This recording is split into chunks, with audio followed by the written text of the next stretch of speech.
My name is Rob Nielsen. I'm the host of today's session. This is the first of three different episodes that we're going to conduct, and it's regarding 15 principles for enterprise artificial intelligence. With us today is Mark Montgomery. He is the founder and CEO of KYield. And I would like to introduce Mark. He'll go over our respective backgrounds, and then we'll launch right into the principles. Hi, Rob. Thanks for inviting me and discussing the enterprise-wide principles. We recently published the 15 principles, as you know, and they're quite comprehensive. So we wanted to have time to talk about it in more detail. For those listening, Rob is one of our board members on KYield. He was on our advisory board for quite a few years prior to that. We go back about 20 years, maybe even longer. He was back at the National Defense University, a professor there when I first ran into him. And we were both working in the area of knowledge management, which in those days was involved computing, but it's sort of the predecessor of modern artificial intelligence systems enterprise-wide.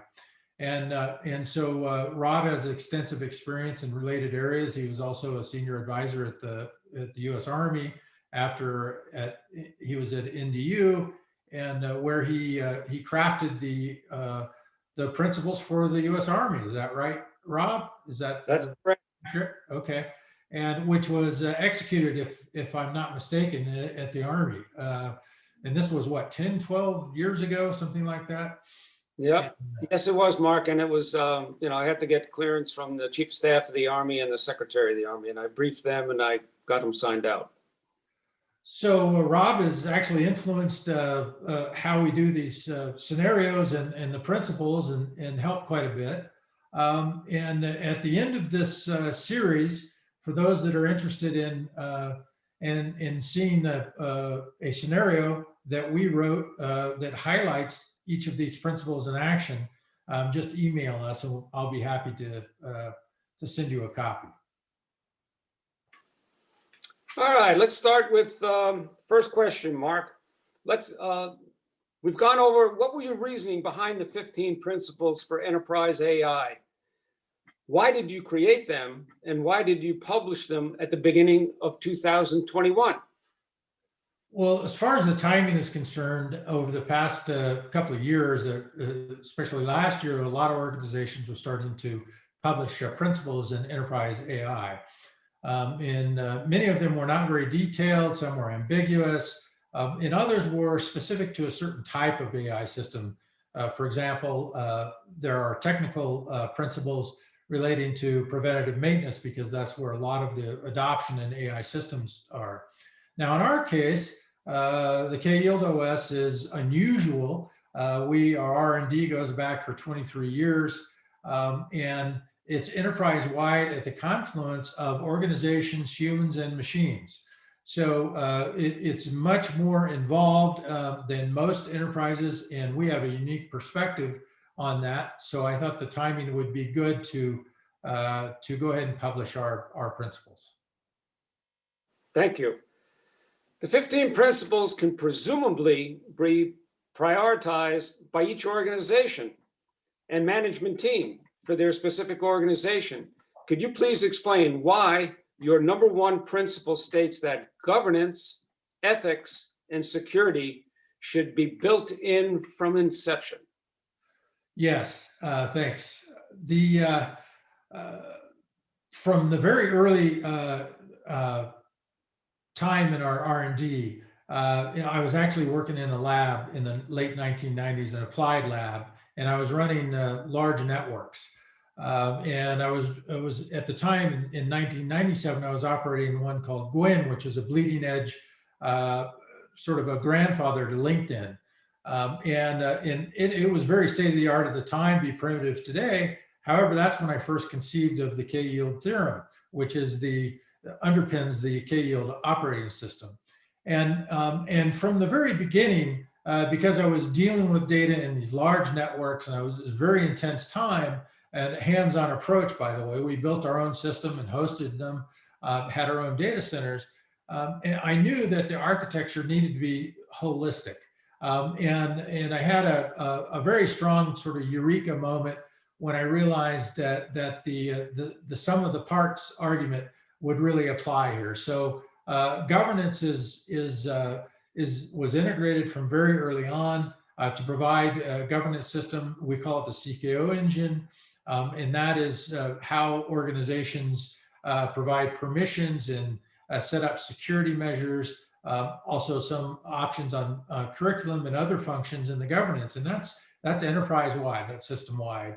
And there's also embedded security prevention and enhanced productivity. But that's the reason that's number one principle, is that you have to have governance and ethics designed into the system from the beginning. If you don't, and then later on, which has happened with a lot of vendors actually in the past couple of years, and they try and after the fact go in and add on governance and sort of ethical functions, it doesn't work nearly as well as it should. And in fact, it may not work very well at all. So that's why that's principle number one, the entire, there's sort of the philosophical pillars of the system. Thank you. Principle number two is design in systematic data quality management. Let's drill down into the rationale and implications of that, please. Yes, well, here again, it's sort of an extension of the first principle, is that AI systems are run on data management systems. So it's absolutely critical to have a data management system that is very sophisticated and pre-optimized for AI and machine learning functions. And if you don't have that, which describes the vast majority of organizations worldwide today, you'll wind up with a situation that is sort of a classic GIGO, garbage in, garbage out situation. So it's really essential to have a data management system, a sophisticated enterprise-wide data management system. That goes into a lot of detail we won't get into today, but that is sort of the core patented system within KYield OS. You mentioned the patented system. Can you talk a little bit about that? Well, when I had conceived the KYield theorem, I had one partner at the time, which you remember, he was a fellow advisory board member, Russell Borland, and Russell was one of the early key people at Microsoft, and he had retired. We were good friends in the 1980s, and he decided to join our board and my lab right before he retired from Microsoft. And we were working on this at the time, just the two of us, and we realized it was going to be a long time. Technically, it wasn't viable yet. And that was primarily the reason is the semiconductors. We needed a whole bunch of components to come together. That eventually happened. Really, we could see it beginning to become viable in about 2005. So 2006 is when I first applied for the core patent application, which is still to this day the core of the KYield OS. It was awarded in 2011 and classified as an AI system by the US Patent Office. Thank you. That explains a lot. All right, let's move on. Principle number three is maintain strong security. The SolarWinds breach has reminded all of us why cybersecurity is so important. Could you please describe KYield's position on security and why it is included in not one, but two principles? Yes, thanks. Well, there are two actual different functions in these principles, and that's the reason for mentioning it in both principles. Number one principle is mainly an architecture function where in designing the original system, you want to be flexible and have security embedded in the original system, but you want to leave the pathway open and efficient to multiple types of security that you can integrate later. So that's why it's built in as a very high priority in the first principle. And then in the sort of dedicated to security and maintaining security in AI systems, that's sort of a different function that deserves its own principle because that's an ongoing operational concern that lasts forever, essentially. As long as you're operating these, it requires, it includes monitoring, close monitoring, and integrating new technologies. Like, for example, we have a new technology out that is a combination of, we won't go in today, but that's a combination of AI systems and quantum computing. So it allows you the opportunity to include advanced technologies as they become available. So we have two distinct functions: architectural and ongoing operations in the security. Thank you.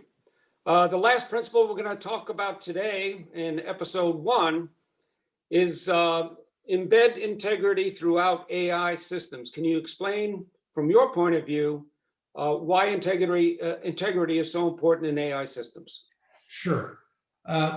Again, this is sort of an extension from the first principle, and where you have governance throughout the system and the architecture. So when you're thinking integrity, as you design these systems, you want it systemic, at least from my perspective, you want it systemic throughout. And in this particular case, I'm actually talking about two types of integrity. We're talking about, because ours involves governance for the entire organization, we're talking about organizational integrity, right? And so the board governance and how the organization, we empower the organization to govern their own and tailor it to their own needs and their own mission. So that's one way of looking at integrity in this context. The other is from a more technical perspective, which is systems integrity or engineering integrity. So those are very common terms in other industries and other sectors. We don't hear it very often in IT, unfortunately, but it's obviously critical to have integrity in your engineering when you're dealing with critical systems, such as enterprise-wide AI systems like ours, where you're dealing with the highest level intellectual property and trade secrets. So we try and include integrity in everything that we do. So those are that's why it's one of the early principles. Very important. Mark, in summary for today's episode, what would be the 3 things that you would like the viewers/listeners to take away from today's session? Well, the first would be that as I said in the 1990s, when I was in the lab working on this originally, is that your philosophy is embedded in the code. And so the governance that is enterprise-wide is absolutely important. You want to work with organizations that have thought about those issues from inception. So that's really the first one. First principle is very important. The second would be security. You want not just security, but in our case, we embed security throughout the systems. We also embed enhanced productivity. And so you want those functions in your systems, embedded in your system. So security especially is very, very important. You want to protect that data. We'll get into it more in the other episodes. And then the third thing that I would leave the listeners with is integrity. So systemic integrity in all that we do, and whether it's the organizational governance issues, whether it's the system design engineering issues, integrity is really important. So those are the 3 items that I would leave folks with to think about. Thank you for your participation today, Mark, and thank you everybody for listening. I would encourage you to go out and either print or download the 15 principles. They're organized in very, very short phrases and or sentences. And the other good thing about them is we provide a rationale for the principles. We're answering the higher level thinking question, which is why this principle. And lastly, we have the actual implications, and it's in digestible format. So if you take a look at them, you can kind of just review them, and you can see the logic behind them from an enterprise perspective. So stay tuned for the next episode, and we'll be back with you shortly. Thanks, Rob. Appreciate it. Look forward to the next episode. Take care.